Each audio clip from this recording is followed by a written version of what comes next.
Maligayang pagbisita at pagbabalik po sa ating munting channel. Narito na po, ang bago nating istorya, na pinamagatang Lucia. Si Lucia ay lumaki na hindi alam na siya ay isang prinsesa. Pero nang mamatay ang kanyang mama, pumasok siya sa palasyo at nagkaroon ng pagkakataon na makita ang kanyang buong kinabukasan sa isang panaginip.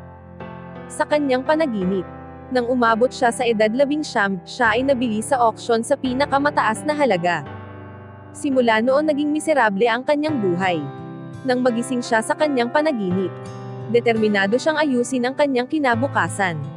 At napagtanto na marami siyang oras bago dumating sa mapanganib na yugto. Sa ganito magsisimula ang kanyang paglalakbay upang baguhin ang kanyang madilim na hinaharap.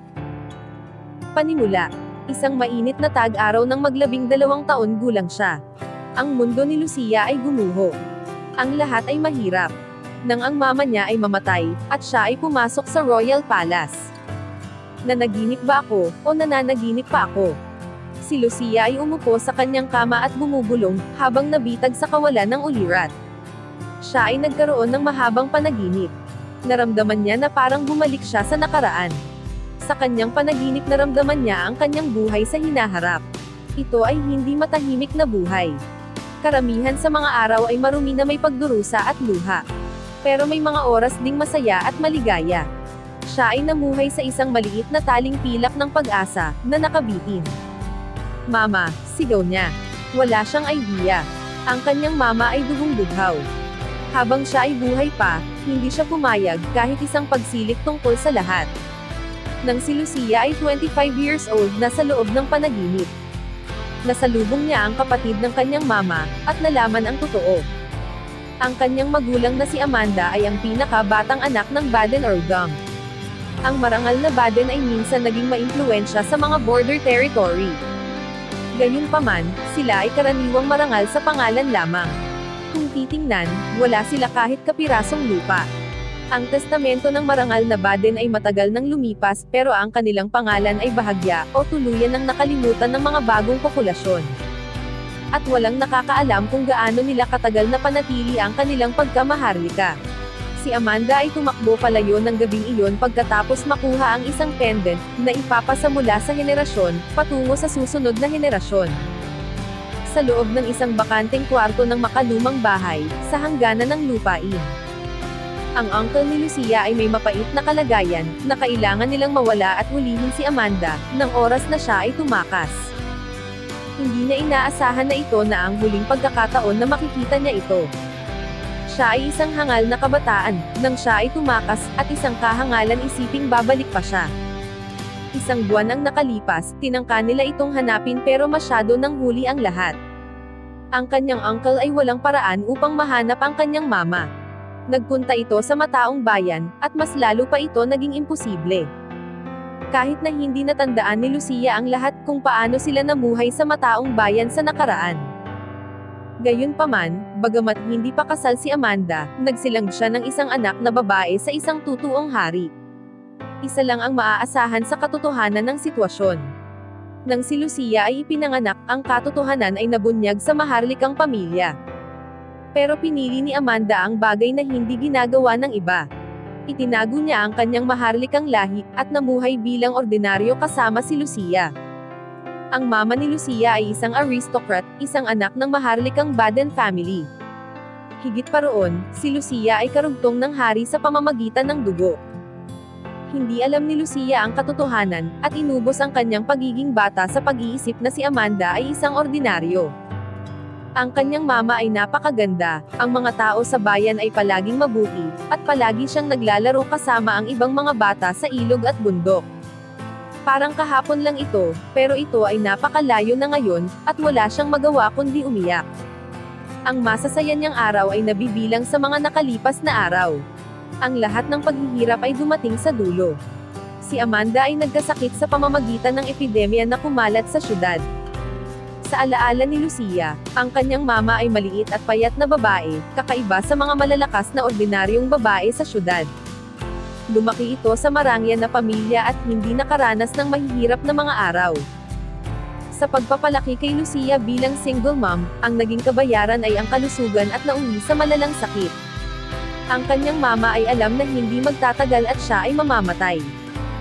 Ilang araw bago mamatay ang kanyang mama, si Lucia ay binigyan ng mensahe. Posible na ito ay ang sulat na ihahatid sa Royal Palace. Naiintindihan ni Lucia ang desisyon ng kanyang mama. Ginawa pa rin ito ang pinaka-the best hanggang sa kanyang huling hininga. Ilang araw bago namatay si Amanda, ang guard ay dinala si Lucia sa Royal Palace. Ang royal family ay may pag-aari ng isang magical device na magpapatunay sa kahit sino na kanununuan. Ito ang kayamanan ng royal family, pero paminsan-minsan ng ibang mga maharlikang tao ay pumupunta at ginagamit ang device. Kahit na ang mga anak sa labas ay marami, ang pagtatalo sa mga magkakadugo ay hindi nangyayari, dahil sa magical treasure. Ang hari ay nakumpirma ang mukha ng kanyang anak sa pamamagitan ng device, at binigyan ito ng bagong pangalan. At ito ang una at huli niyang nakita ang ama. Vivian Hessel. Ito ang bagong pangalan ni Lucia. Walang kahit sino ang nagtatangka na magtanong sa kanyang totoong pangalan. Ang lahat ay napagdesisyonan ng iisang pasya. Nagkahiwalay sila ng kanyang mama at puwersahan siyang dinala sa Royal Palace. Mapagbigay na nilaanan siya ng pwesto sa palace na hiwalay sa lahat. Ang buhay ng isang ulilang babae ay mapupunta sa kailaliman ng impyerno.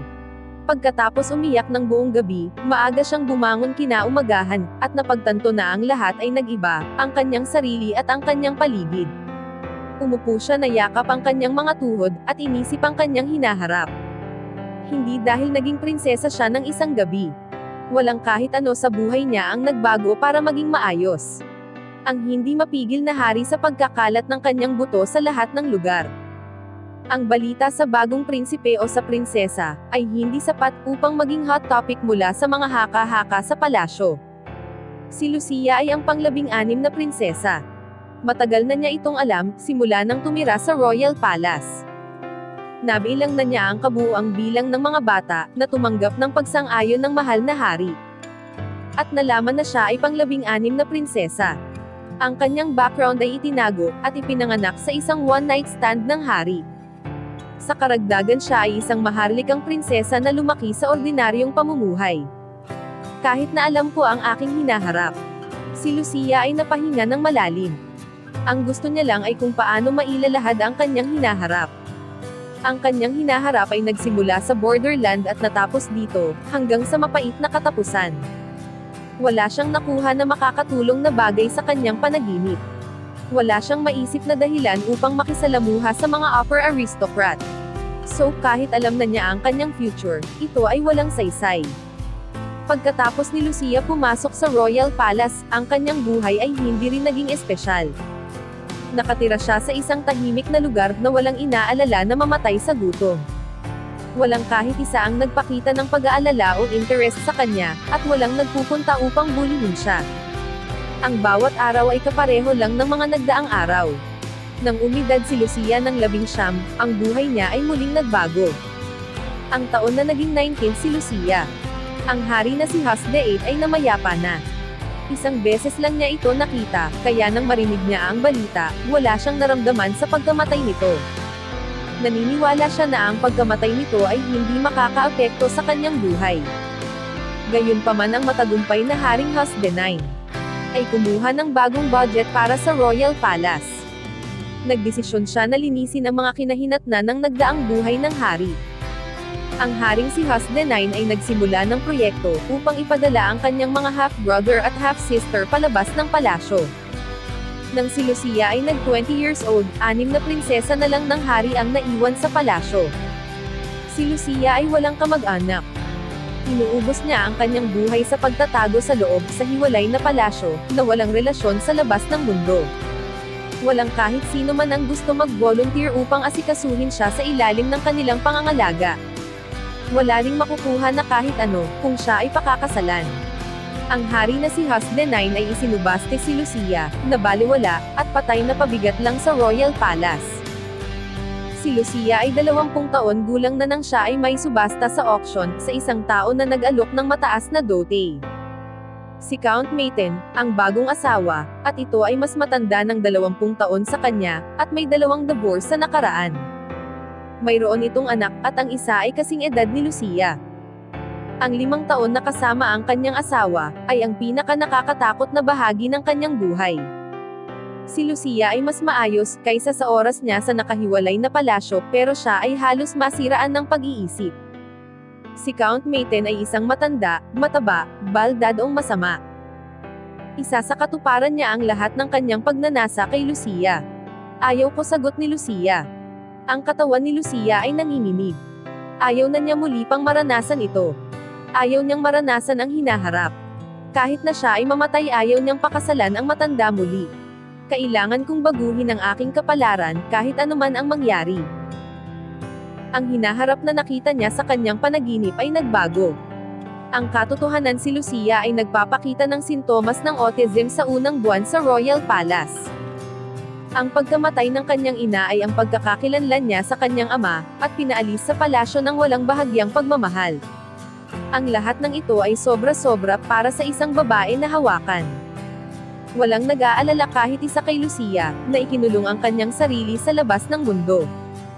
Sa simula pa lang, ang manggagamot ay pumupunta sa palasyo ng ilang beses, at ang mga katulong ay bumibisita, upang makasiguro na hindi siya mamatay sa gutom. Ang labis na walang pagka-interes sa paligid ay gumana bilang catalyst para kay Lucia.